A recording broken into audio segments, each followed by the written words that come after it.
Nick Gasper. He's going to be gone. Nick Gasper all the way down the left sideline, and he gets caught at the 2.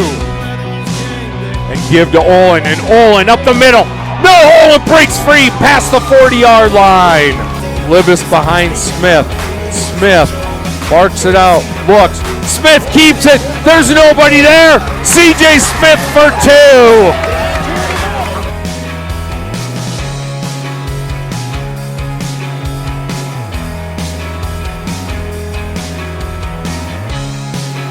Hello everyone, welcome to another Cardinal Football pregame show brought to you by Executive Recruiting Consultants. Find them online at ercjobs.com. Matt Larson, Lee Palmer with you as we've hit the semifinal round of the 9B playoffs tonight. St. Mary on the road at Avon, and we will preview that matchup here in just a moment. But prior to that, let's go through some of the scores from last week's quarterfinal round.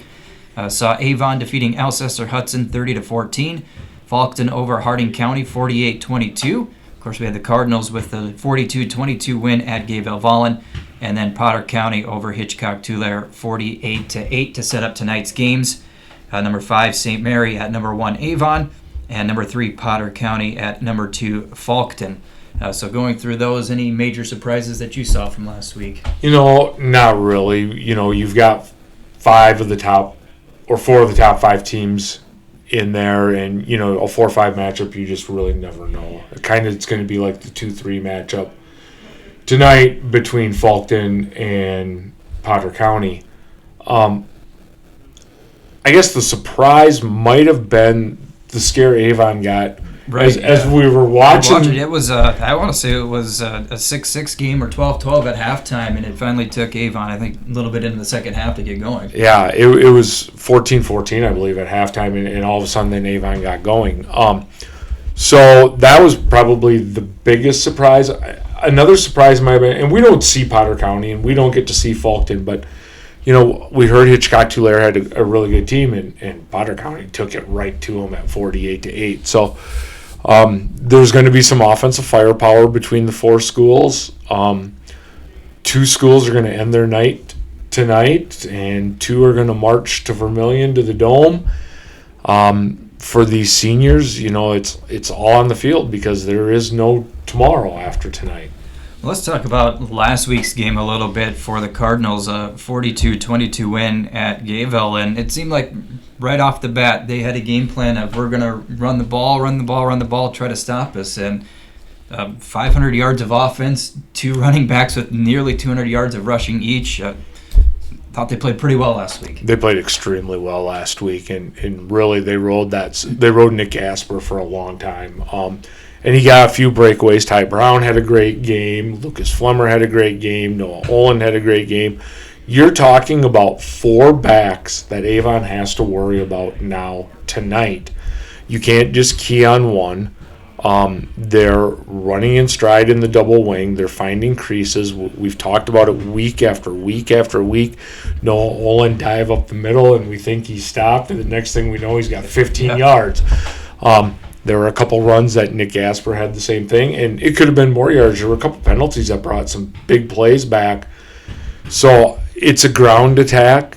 Avon's got a ground attack, and when we get to keys of the game, it's going to be who's going to grind it out. It could be a very quick game tonight. The ball stays in. We're not going to have stoppage for throwing the ball because neither team, I think, tonight's going to throw the ball, and it's who's going to administer their will. So there's lots of things that they can key on tonight, but I think that ground attack for both schools is going to be important. Well, that leads into the question of, these 2 teams saw each other earlier this year, week 3, but I think it's going to be a completely different game than it was then. Avon did come to St. Mary, won 48-14, but it seems like, the direction of the team and what they're trying to do offensively for the Cardinals is going to be different than what they did in week 3. Well, and the other thing that they've done here in the playoffs very well is they have wrapped up making mistakes at key times. There's not key fumbles. There's not turning the ball over. There's not 3 and outs. They're using the clock. Those are the things that have really changed for this offense. But really, the other thing is defensively, they've now created an identity. I think they've found where they want to be. They've kind of changed things up a little bit.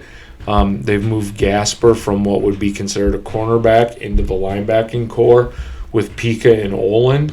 Up front with Barsh and Lamb and Lindemann, and you bring in Aiden Allen to get a little rotation in there.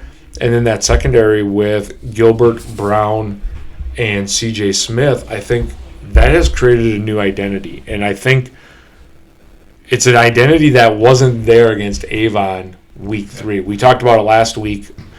It's a different team that played Gayville. It's a different team that's absolutely going to play Avon. So let's now talk about the keys of the game tonight. What are these teams going to have to do? Because on the line, trip to the Dome.